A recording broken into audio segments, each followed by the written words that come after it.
Rel from Loom Fabrics, and today's tutorial workshop is going to be on how to make this, we call it a woven cardi. So I'm wearing one. My one is in a woven wool, which we've edged with binding, and it's in a shorter length. Mine, I really love this fabric. We don't have any left, I'm afraid, but I didn't have enough to make the sleeve as long as I would have liked. It's a bit shorter sleeves, but you can see in this grey, we've got a full length coat, sort of like ankle length, in this really lovely style of coat that is very current this season, a really nice loose overcoat. We've just added some buttons here for decoration on this one, but it is the exact same pattern, so you could double wrap it across and belt it as well, like a trench style. This particular one is made in a felted wool, comes in one of our kits in 2 lengths. So you don't actually need to seam finish this. So you could in fact make this coat, woven cardi, in pretty much an afternoon. If you were confident just cutting, and the instructions for cutting are in the pattern here, and the instructions for making are linked to this QR code which is on the pattern. You could probably do this in, I'm going to say 3 or 4 hours tops if you were a confident sewer. If you were a beginner, you'd be able to do it in a day pretty easily, or a couple of short bursts. It's a pretty straightforward make, but it's got a great effect. I actually really love the idea of wearing this as a dressing gown as well, without the buttons. It just is a really lovely, sophisticated sort of look, and super warm and toasty. Being wool, it does have a little bit of nylon in it as well. So what we're going to do is talk about how you're going to make this jacket. So in the pattern, you've got the cutting instructions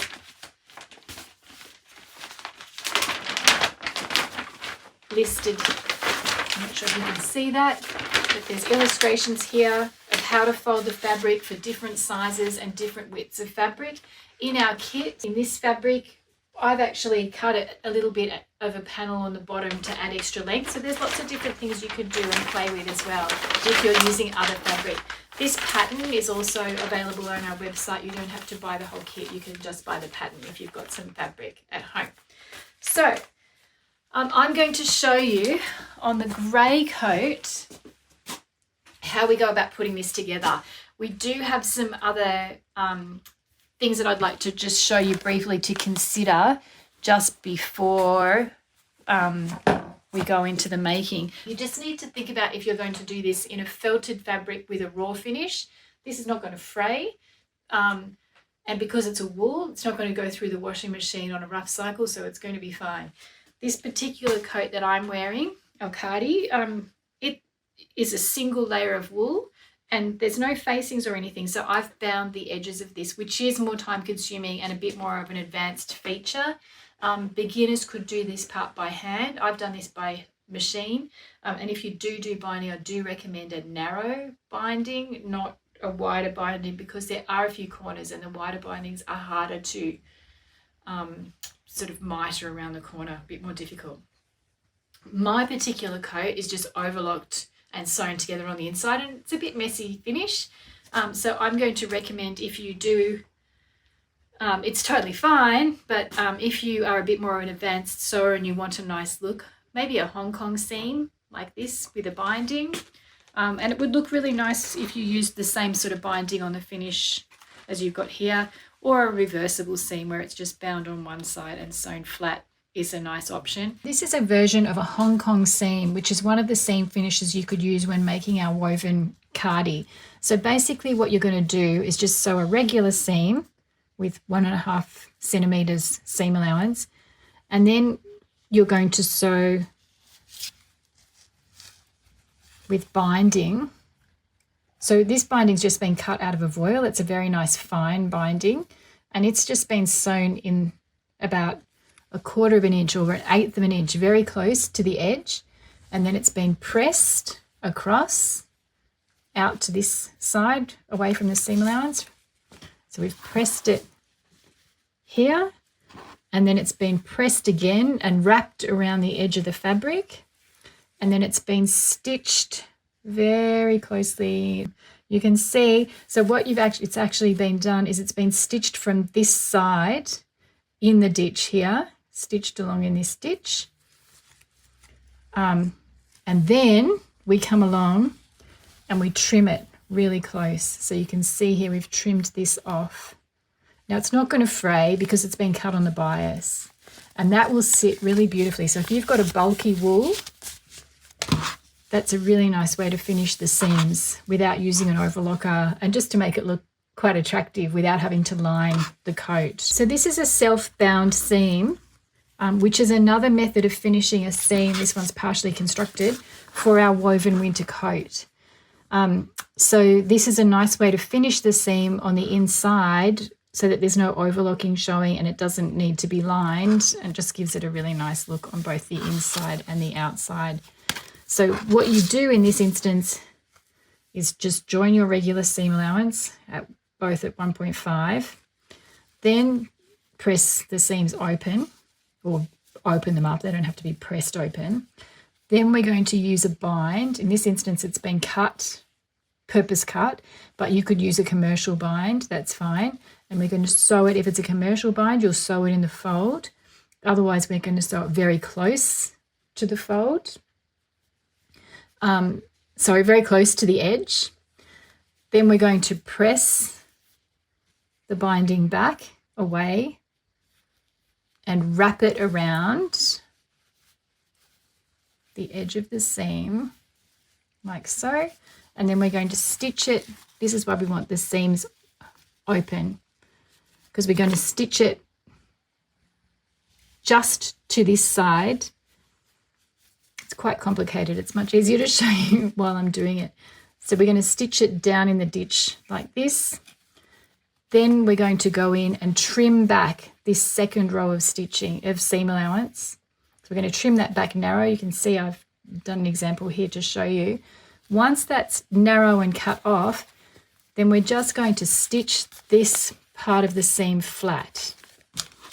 So if I hold it like this, so first we're going to sew the seam together, then we're going to bind the edge of one side of the seam allowance. Then we're going to trim back the other side of the seam allowance. This is all to reduce bulk because we're working with heavy winter wools. Then we're going to sandwich that seam allowance inside and just sew this shut. Either this edge or this seam in the ditch here is kind of nice. It gives you a little bit of sort of dimension here.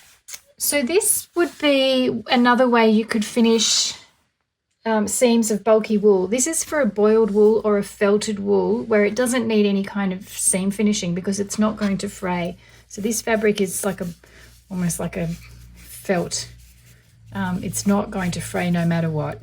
And because it's a wool coat, it's going to be hand washed. It's not going to go through the machine. So there's not going to be massive aggravation and movement in the edge of these seams.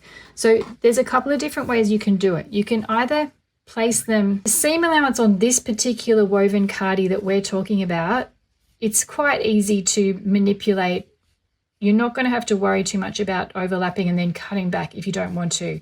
The grey coat sample that I made, I just used just really smaller seam allowances all the way around and it was fine. So what you can do is lap it over like what we've done here and stitch. So what I had done with this is pin it. Usually I like to pin across, but there's not enough room. And then I'm just sort of checking. You can sort of see as you go how this will work. So you know you're going to catch it in. Alternatively, you could actually make bigger seam joins. Like you can lap it over quite a bit, like what I'm doing here.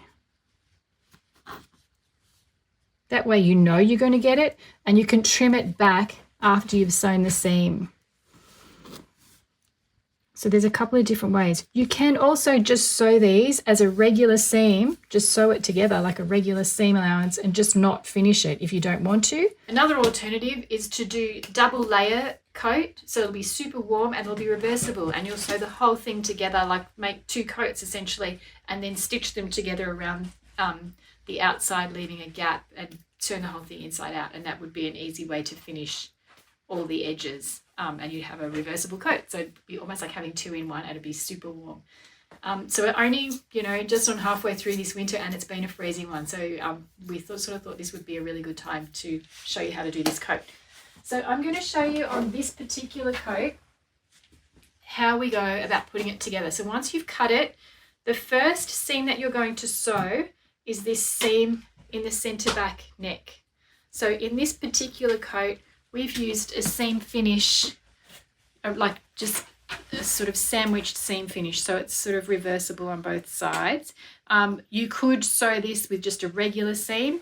If you're going to sew this particular coat with a regular seam, normally you would sew right sides together, but for this particular finish on this collar, we've worked out that it's better to do wrong sides together because the collar actually folds out that way. Just trust me on this, it's a bit confusing. But the rest of it you will do right sides together. Now this fabric really doesn't have a right or a wrong side, so it's a little bit confusing, but if you can imagine that it does, I usually cut the fabric with one side together,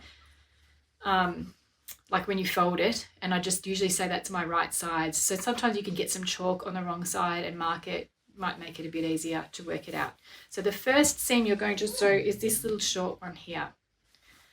The next seam you're going to sew is this shoulder seam across. So we're going to sew the shoulders front and back, then we're going to sew the collar to the back neck hole, and then we're going to sew this other shoulder seam.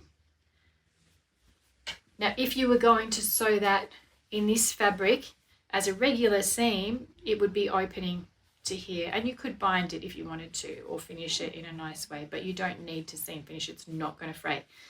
What we do next is put the sleeve in.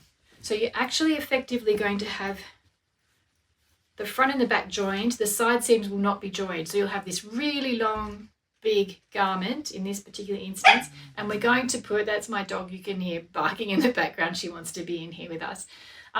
We're going to sew the two sleeves in. So I've drawn a little picture to show you because it was getting a bit tricky trying to explain it. So what we're going to do, normally the technically correct way to do this would be to sew the side seams and the shoulder seams and then sew the sleeves shut and then insert the sleeves. But that's quite tricky and complicated, and in this particular instance there's not a lot of fitting in the sleeves, so it really doesn't matter. So what we're going to do is, we've already sewn our shoulder seam here. I didn't draw the collar because it's going to be confusing. So we're going to lay it all flat, we're going to join our sleeve and our sleeve here, and then we're just going to simply sew inside all the way down. Now in this particular coat, in the felted coat, that means you're pretty much done. Like all you have to do once the sleeve is attached at this point is sew under the arm and down, and because this fabric doesn't need to be hemmed, you're pretty much done. I would reinforce the edges of the sleeves here, and not just, you'd do your backward and forward reverse stitching, and the same at the hem. Then that one would pretty much be done. Now I'm going to put this on because it's really cold. I'm going to have a double layer coat on. And the sleeves on this are really long. You see, might have seen that I had them folded up. Oh, I'm very bulky. But I just wanted to show you the button detail as well. So on this particular coat, we've added a bit of button. Now, if you were really looking for something that you wanted to do, I'm all stuck to myself. If you were looking for something that you wanted to do to make this a bit more of an involved project, if you were more of an advanced sewer, doing some of those beautiful bind finishes on the inside seams would be a really nice thing to do, particularly with a contrast. I've just done this on the inside here just with an open seam, which is okay, but not beautiful.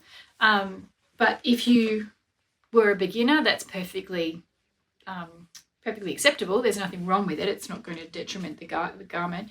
You could also put within our pattern, there are pieces for pockets if you wanted to put patch pockets on. There's a piece for a belt if you wanted to make a fabric belt. You could tie this across so you get that whole sort of trench coat look.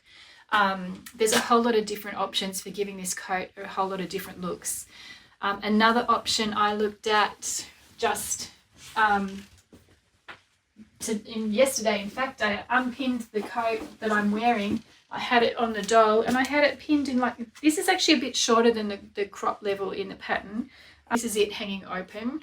So it's just a nice, really casual thing. Imagine if we did it as a crop version, like just really short and in a bold colour. That could be really fun too. So I've got some velvet fabrics that I thought would be really nice in this a bit later. And again, you could do like the sort of double buttons on that in a crop, and it'd be really cute, sort of spring, winter kind of idea. So there's a bunch of different things you can do with this pattern. It's really versatile. I love the idea of making that as a dressing gown as well. I think that's probably how I'm going to be wearing that one. So hopefully that has shown you how much fun it is and how easy it is to make our woven cardi. It's really snug and warm, which is great because it feels like it's about -3 here in Bowral tonight. We have the kits available online.